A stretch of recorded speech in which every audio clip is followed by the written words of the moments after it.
This is the world we live in. 3 Washington, D.C. officers shot in Northeast D.C. apartment, January 13th, 2025. Don't do this.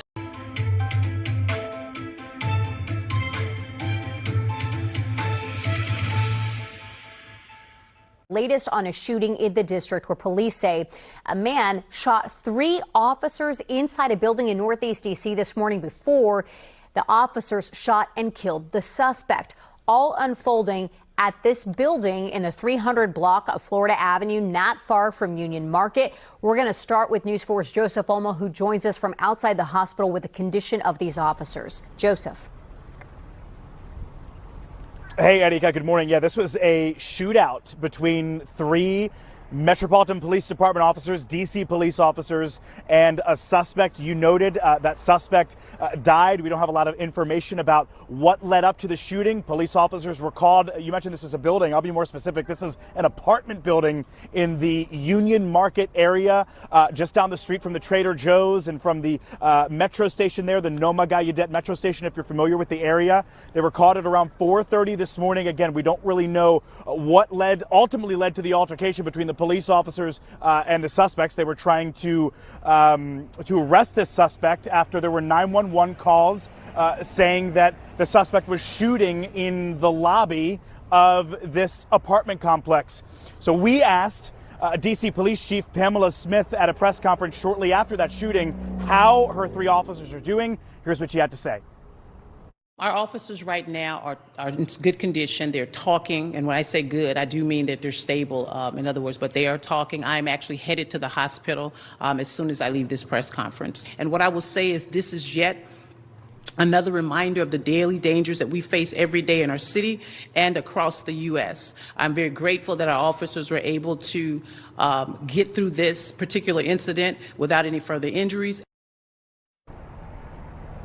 Now, of course, the investigation into what really happened this morning is just beginning. What we can tell you is that those 3 officers involved, they have now been placed on administrative leave, which is par for the course in serious situations like these. And just moments before we came on the air, Erika, we got a statement from the D.C. Police Union that represents these officers. I believe we have it here. If we can throw it up on screen, I'll read part of it, saying, quote, "We can confirm that all 3 officers have suffered non-life-threatening injuries and will likely be released within the next 24 hours. Today's incident serves as a stark reminder of the risks associated with an overburdened force. It is of the utmost importance for the safety of the district that city leaders prioritize staffing levels and retention of officers."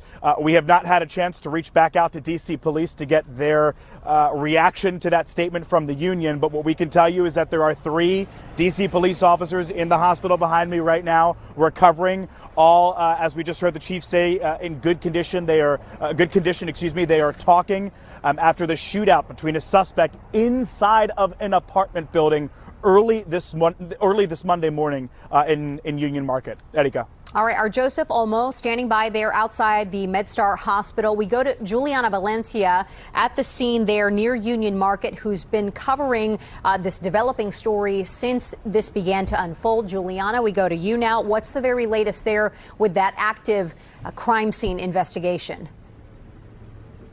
Yeah, still an active scene here, and this is the apartment building that Joseph was talking about, the I-5 building, and that's the lobby where the suspect opened fire. This was about 4:30 this morning, and police arrive, and they say the man goes into the elevator. Eventually, he comes back down, and the officers, they try to take him into custody, and that's when the chief says the suspect fired his gun, and the officer shot back.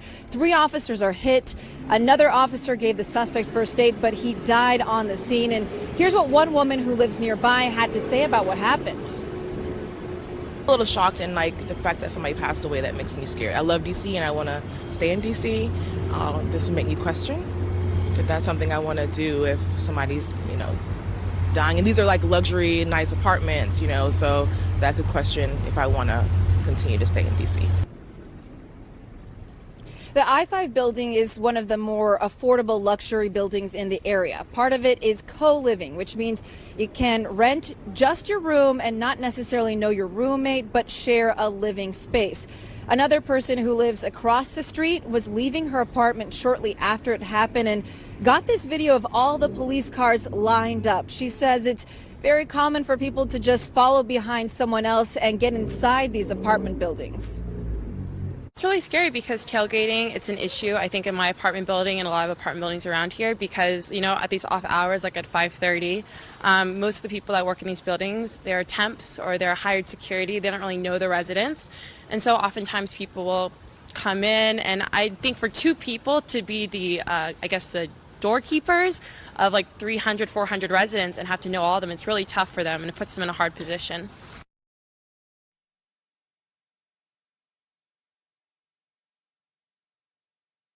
Familiar with it.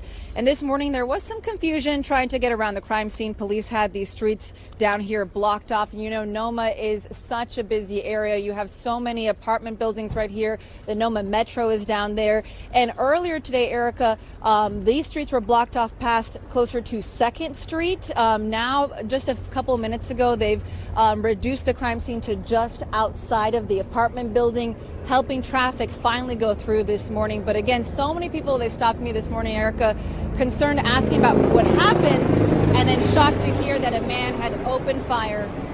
A crucial reminder here, help is available if you or anyone you know is a victim of domestic violence. You can call the phone number there on your screen or simply text the word START to 88788.